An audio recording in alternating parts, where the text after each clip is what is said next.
नमो नारायण गुरुजी। जी नमो नारायण। इंसान को कैसे जीवन व्यतीत करना चाहिए गुरुजी? भाई इंसान को जीवन तो बिल्कुल साहस और हिम्मत, ये संसार में थोड़ा सा परेशानी तो होता है। हाँ जी। क्योंकि स्कूल में आजकल का जो पढ़ाई लिखाई है, शिक्षा है, समाज का जो शिक्षा है उसी से प्रभावित होता है। हाँ जी। और वातावरण से भी प्रभावित होता है। हाँ जी। आपने सुना होगा कि कुछ दिनों पहले भारत में एक कहानी थी हाँ जी। कि कुछ लोमड़ियों को झुंड में एक बच्चा को लोमड़ी उठा ले गए। हाँ जी। और वो बच्चा लोमड़ियों के साथ रहते रहते लोमड़ियों जैसा हरकत करने लग गया। हाँ जी। उन्हीं की तरह दौड़ने रोने लग गया, उन्हीं की तरह कूदने फाड़ने लग गया। बाद में जब वो कुछ पुरुष लोग उसको पकड़े, देखे कि ये तो मर्द का बच्चा है, फिर वो उसको पकड़े, फिर उसको बहुत से समझाने की कोशिश किए, लेकिन वो रोने गाने लग गया कि उनकी लोमड़ियों के साथ रहते रहते उनके जैसे बन गया था वो। हाँ जी। बाद में फिर उसको कुछ सिखाते समझाते समझाते उसको मनुष्य के रूप में एहसास हुआ। हाँ आज जी। की भी वही स्थिति है। हाँ जी। जैसा शिक्षा है समाज में, वैसा वातावरण है, वैसे आदमी बन जाता है। लेकिन ये मायावी सांसारिक जीवन है, इसमें कुछ ना कुछ भगवान का, हमारा जो पुराना वैदिक संस्कृति है, हाँ जी। वैदिक परंपरा है, सनातन परंपरा है, हाँ जी। इसमें आधार है कि हमको ऋषियों की परंपरा से जुड़ के रहना चाहिए। और ऋषियों की परंपरा बहुत ही अपने आप में उत्तम है। हाँ जी। लेकिन क्या है कि समाज में कुछ ऐसे राजनीतिक माहौल में आदमी थोड़ा सा गुमराह हो जाता है। हाँ जी। फिर भी कहीं ना कहीं ऋषियों के परंपरा से जुड़ने के लिए कई संस्थाएं हैं, उनसे जुड़ के रहना चाहिए। हाँ जी। और उसमें जुड़ के हुए अपनी नियमित उपासना, साधना और आराधना। उपासना किसकी? परमात्मा का।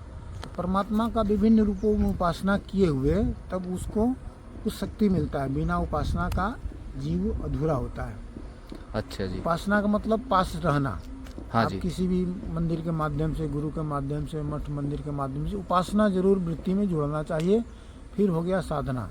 साधना का मतलब अपनी 24 घंटा का बहुत सारी चीज़ें हैं, मनोवृत्तियाँ हैं, समय है, धन है, ये सब साधना का विषय है। मतलब अपने को संतुलन बना के रखना, ये है साधना।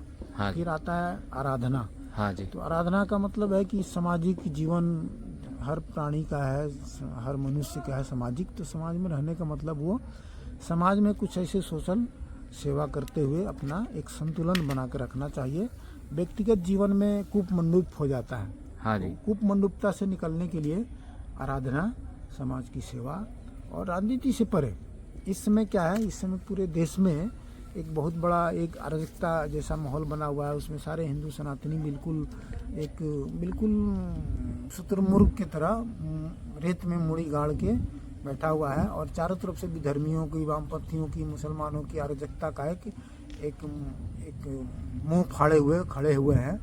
तो उसमें सनातनी हिंदुओं को बहुत ज़रूरी है हाँ जी। एकरूपता, एकजुटता और आपस में अपने समाज के प्रति बिल्कुल सतर्क सावधानी से। अभी देखो इजराइल इराक में चल भी रहा है धमाकेदार। तो ये क्या है, कभी भी कुछ हो सकता है। विश्व युद्ध की संभावना तो दिख रही है। तो ऐसे में सनातनियों की बहुत बड़ी जिम्मेदारी है कि अपने जहाँ भी हो, जैसे भी हो, इसमें कांग्रेस तो हर जगह अपना वो माहौल बिगाड़ रहा है, क्योंकि उनको चाहिए सपोर्ट। और वो सपोर्ट के कारण वो विधर्मियों को, मुसलमानों को सर पे चढ़ाते हैं, फिर जिहाद फैलाते हैं। उनका राष्ट्रवाद से कोई मतलब नहीं है। वो हमारे सनातनी विरोधी, कहीं ना कहीं उनका वर्षन निकल जाता है। तो इसलिए अपने इस समय वर्तमान बहुत ही सावधानी पूर्वक ये समय चल रहा है। हिंदुओं को जागरूक होकर अपनी गांव समाज में अपनी चर्चाएं, अपनी संस्कृति समाज के लिए रखना बहुत ज़रूरी है। बहुत बहुत हाँ जी। धन्यवाद। आगे क्रमशः आगे और भी चर्चाएं होती रहेगी। ओम नमो नारायण।